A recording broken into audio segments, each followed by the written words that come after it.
Hi everyone, Trace from the Wildlife Garden.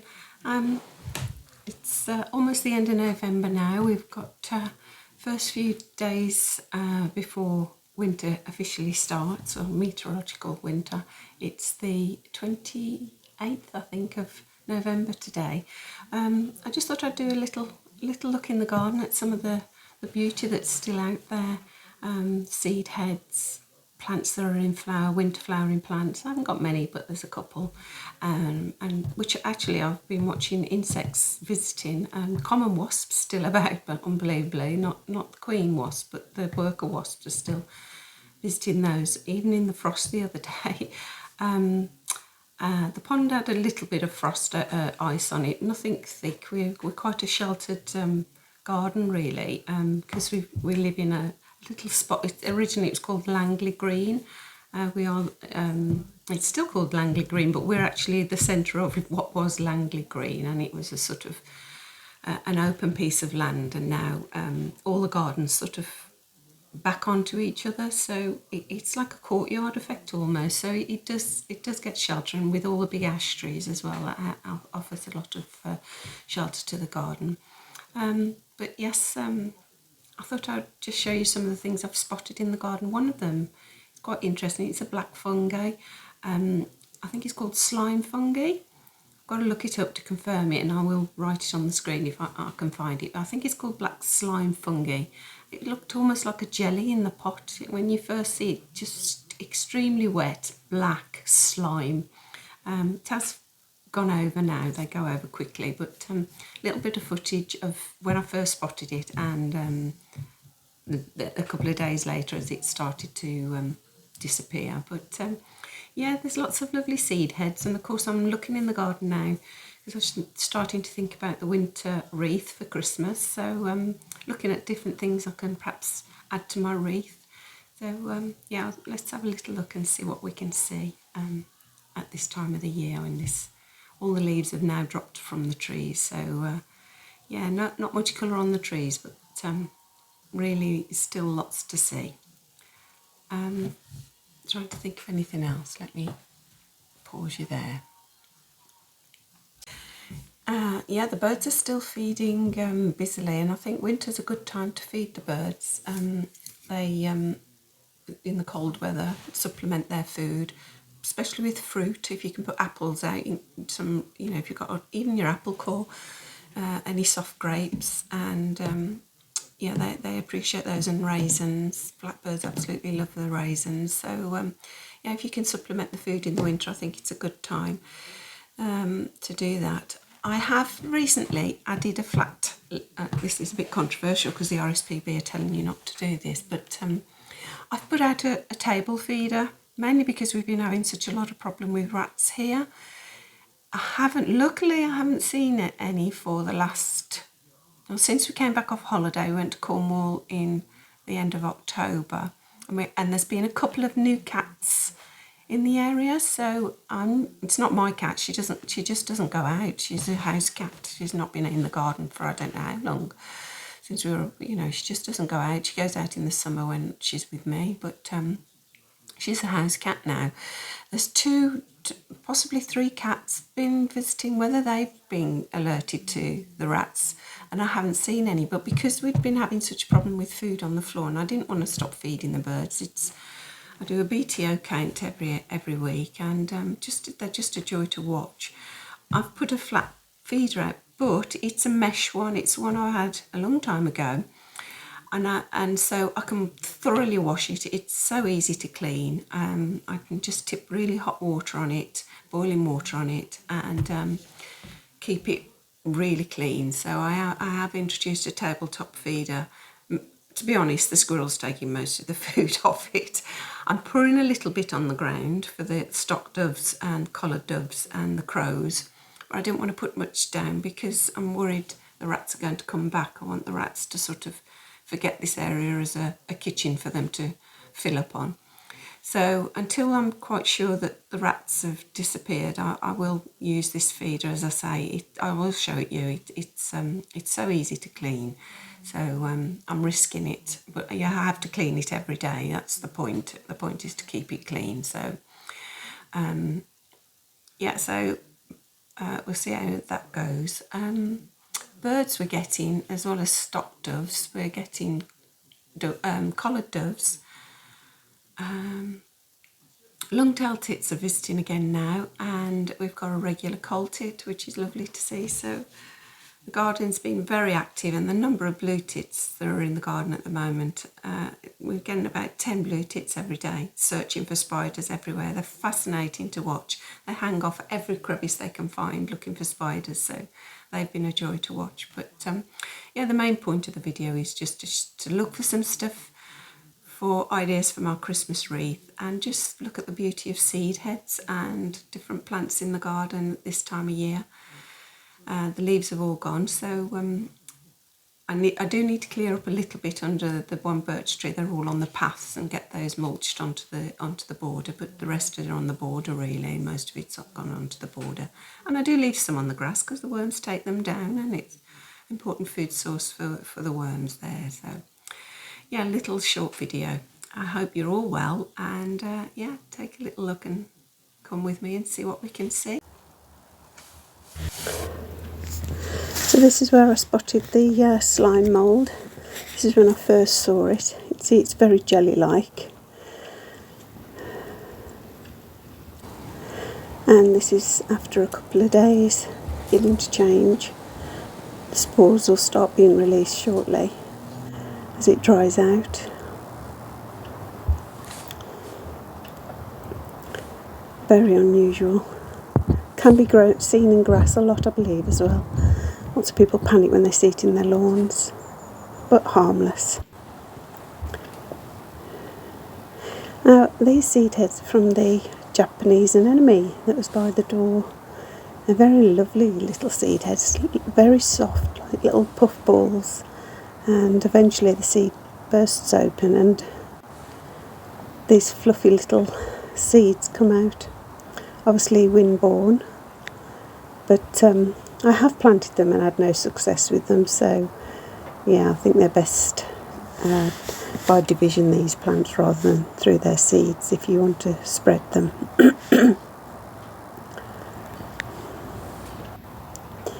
And the final snapdragon left, only pollinated by bumblebees, because the flower needs the weight of the bee to open it. You can see how difficult they are to open. The bumblebee's weight pulls them open and collects the pollen.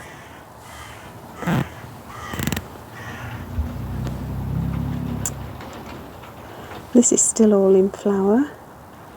I call it Mexican fleabane. And this is what's left of my aster that was outside the back door. A pretty seed head as well.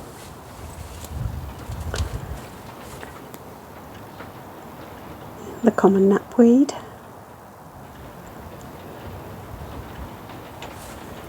And still holding its colour, this seed head. The verbena bonera. I can never say it. You can read it.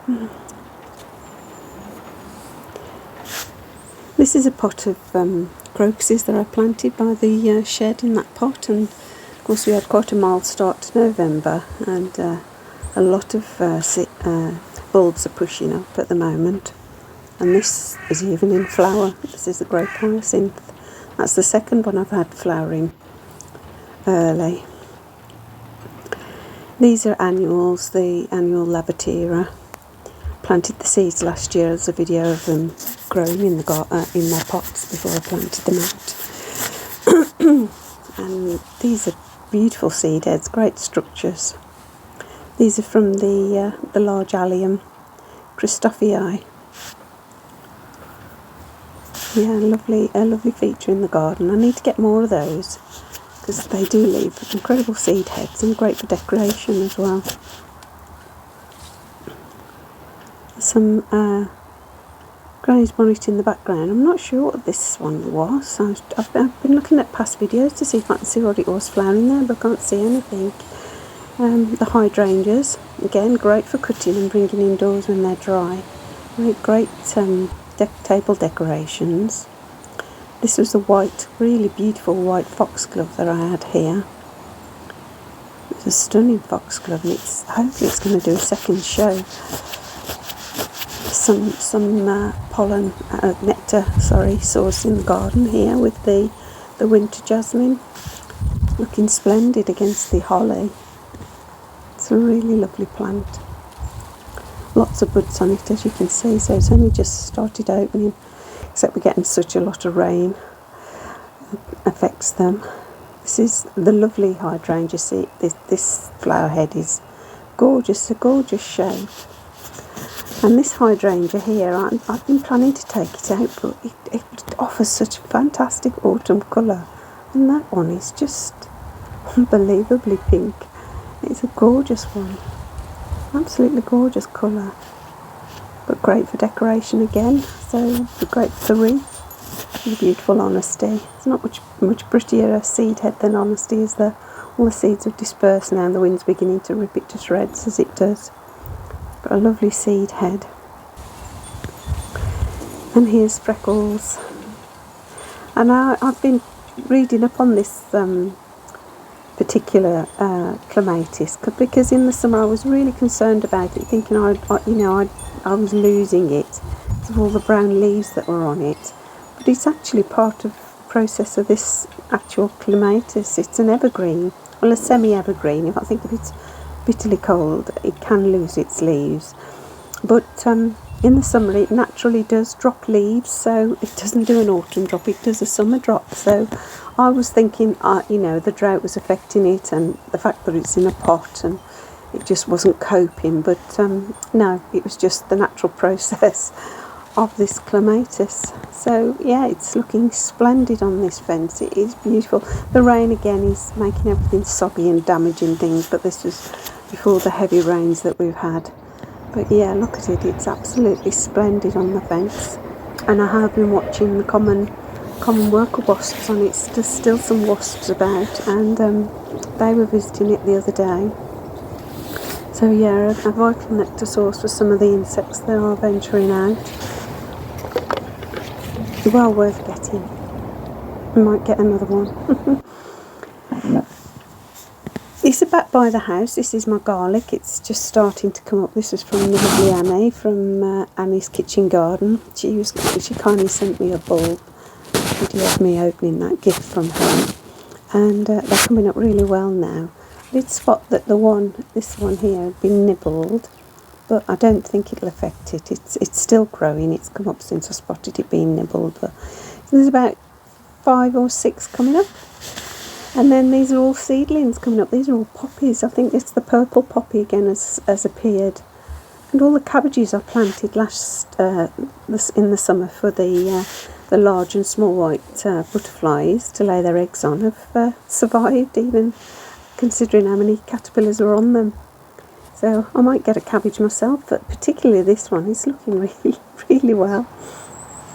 This is another great one for a wreath. It's the ivy. You've got to have some ivy in the house at Christmas, but there's loads of fruit coming on it now, and they will ripen and turn black. So yeah, lovely. They'll definitely be in my wreath. I think this is an anemone. No, astrantia. I think that's an astrantia seed head there, but it's a lovely little cluster of seeds. Yeah, it's just seed heads. We just rip them out and compost them, and they're just beautiful in themselves, aren't they?